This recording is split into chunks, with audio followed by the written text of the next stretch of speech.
வாழ்க்கை துணையானது உன்னிடம் பேச்சையே கேட்காமல் அது இஷ்டத்திற்கு என்னென்னவோ செய்து கொண்டிருக்கிறது.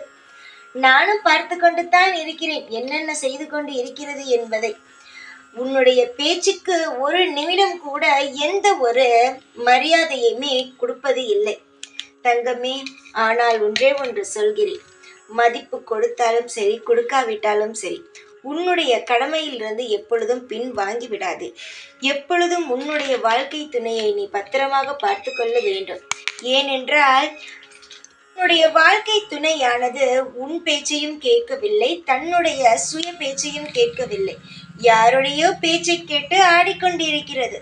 சீக்கிரமாக நான் அதை உணர்த்துகிறேன். யாருடைய பேச்சை கேட்கிறது, எதனால் உங்களுக்குள் சண்டை வருகிறது, இது அனைத்தும் உனக்கு தெரிந்ததுதான். அதனால் அதையெல்லாம் நினைத்து கவலைப்படாதே. சீக்கிரமாகவே யார் எப்படி என்பதை புரிய வைத்து உன்னிடம் இழுத்து வந்து சேர்க்கிறேன். ஆனால் நம் பேச்சை கேட்கவில்லையே, நம் வாழ்க்கையே வேண்டாம் என்றெல்லாம் எந்த ஒரு முடிவையும் எடுத்து விடாதே. ஏனென்றால் சிலர் அடிபட்டுத்தான் திருந்துவார்கள், யார் எப்படி என்று. நீ சொல்வாய், இவர்கள் சரியில்லை, இவர்களோடு சேராதே, இவர்கள் இப்படித்தான் வாழ்க்கையை கெடுக்க பார்ப்பார்கள் என்று. ஆனால் அதெல்லாம் கேட்க மாட்டார்கள். அடிபட்டால்தான் அனைவருமே திருந்துவார்கள். அதனால் யார் எப்படி என்பதை புரிந்து கொண்டு தானாக வரட்டும்.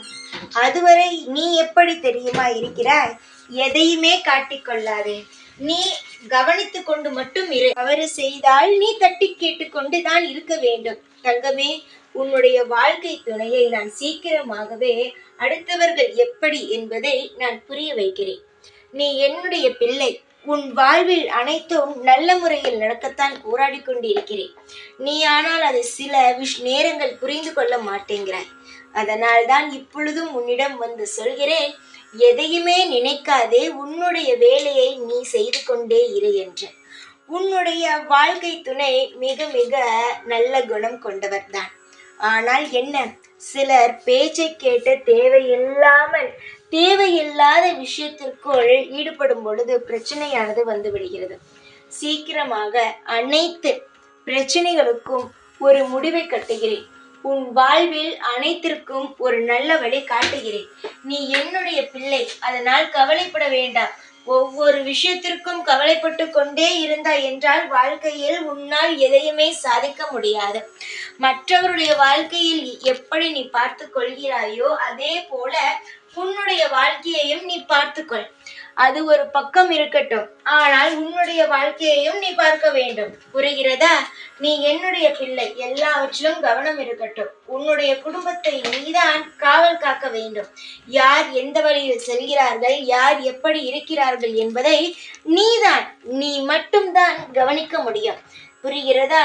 அதனால் சொல்கிறேன், யார் எது செய்தாலும் கோபம் காட்டாதே, அன்பாக திருத்து. நிச்சயமாக மாறுவார்கள். ஏனென்றால் நான் இருக்கிறேன் மாற்றுவதற்காக, உனக்கான துணையாக, அனைத்துமாக. தைரியமாக இரு.